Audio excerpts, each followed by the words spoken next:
Hello guys, welcome back यून channel technical analysis. Guys, आज हम इस वीडियो में एक बहुत ही अच्छे इंडिकेटर के बारे में सीखेंगे, मनी फ्लो इंडिकेटर के बारे में।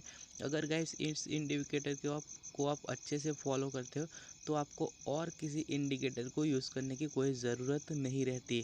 तो गाइस, अभी तक आपने हमारे चैनल को सब्सक्राइब नहीं किया तो चैनल को सब्सक्राइब कर दीजिए और बेल आइकन को भी प्रेस कर दीजिए।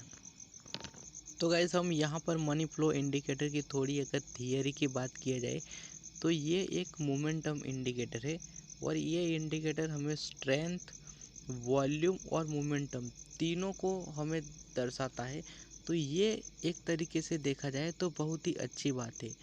और इनकी अगर हम बात किया जाए तो इनकी रेंज 3 प्रकार की होती है, यानी कि 0 से 20 जिनको ओवरसोल्ड जोन बोलते हैं। उसके बाद आता है 20 से 80 के बीच का जोन, इसको नॉर्मल बोलते हैं।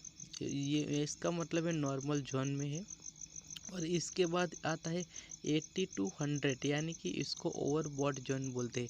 गाइज, हम यहाँ पर टाइम वेस्ट ना करते हुए सीधे हम चार्ट के ऊपर प्रैक्टिकली समझेंगे तो आपको अच्छा समझ में आएगा। तो गाइज, हम यहाँ पर चार्ट के ऊपर आ गए हैं और हमने यहाँ पर HDFC बैंक का चार्ट लगा लिया है। हम यहाँ पर स्विंग ट्रेडिंग करना चाहते हैं तो हमने 1 डे का कैंडल लगाया है। अगर आप इंट्राडे करना चाहते हो तो आप 15 मिनट का भी कैंडल लगा सकते हो, या आप चाहो तो अगर 10 मिनट का भी कैंडल लगा सकते हो। गाइस, हम यहाँ पर इस इंडिकेटर को लगाने की प्रोसेस को हम समझ लेते हैं। तो सबसे पहले हमें चले जाने का है स्टडीज़ में। जैसे ही आप स्टडीज़ के ऊपर क्लिक करोगे एक ड्रॉप डाउन मेन्यू गिरेगा, इस पर आपको सिंपली टाइप कर देने का है मनी फ्लो। आज जैसे ही एम टाइप करोगे तो इसके सामने आपको कुछ इंडिकेटर दिख जाएगा। इसमें से आपको एक इंडिकेटर दिख जाएगा मनी फ्लो इंडिकेटर। इसके ऊपर सिंपली आपको क्लिक कर देने का है। जैसे आप क्लिक करोगे आपके चार्ट के ऊपर इस इंडिकेटर लग जाएगा।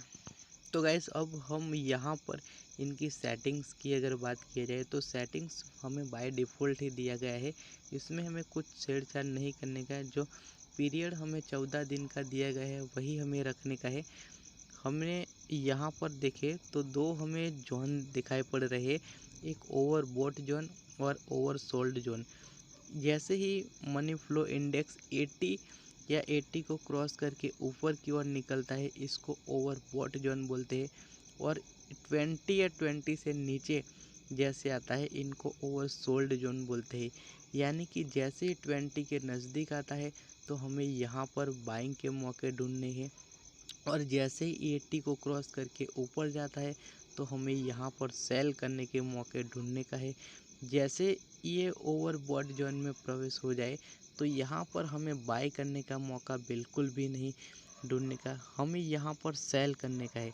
और जैसे ही वो 20 या 20 के नीचे आता है तो हमें यहाँ पर बाय करने का मौके ढूंढने का है। तो गाइस, हमने यहाँ पर मनी फ्लो इंडिकेटर को लगाने की प्रोसेस को समझ लिया है और इनका कैलकुलेशन और सेटिंग भी समझ लिया है। तो हम यहाँ पर अब इनका यूज़ समझ लेते हैं कि इनका यूज़ किस तरह से किया जाता है। तो इनका गाइस सिंपली यूज़ इस तरह से किया जाता है कि ये यहाँ पर आपको ये लाइन दिखाई पड़ रही है, ये 80 की लाइन है जिनको ओवरबॉट जोन बोलते हैं। इसके नज़दीक आते हैं तो आपको सिंपली क्या करने का है, सेल करने का है। और इसके नज़दीक आते हैं ये लाइन है वो ओवरसोल्ड जोन कहलाती है, वहाँ पर आता है तो हमें क्या करने का है, बाइंग के मौके ढूंढने का है।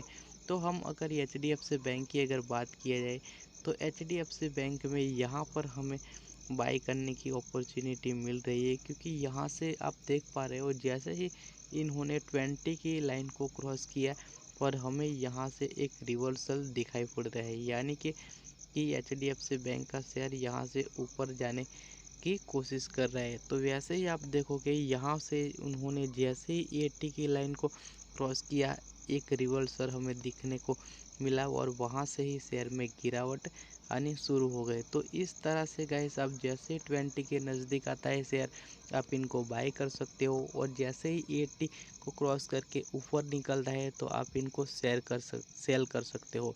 गाइस, आशा करते हैं कि वीडियो पसंद आए होंगे। अगर वीडियो पसंद आए तो लाइक कर दीजिए और चैनल पे नए हो तो चैनल को भी सब्सक्राइब कर दीजिए। Bye bye, fan out.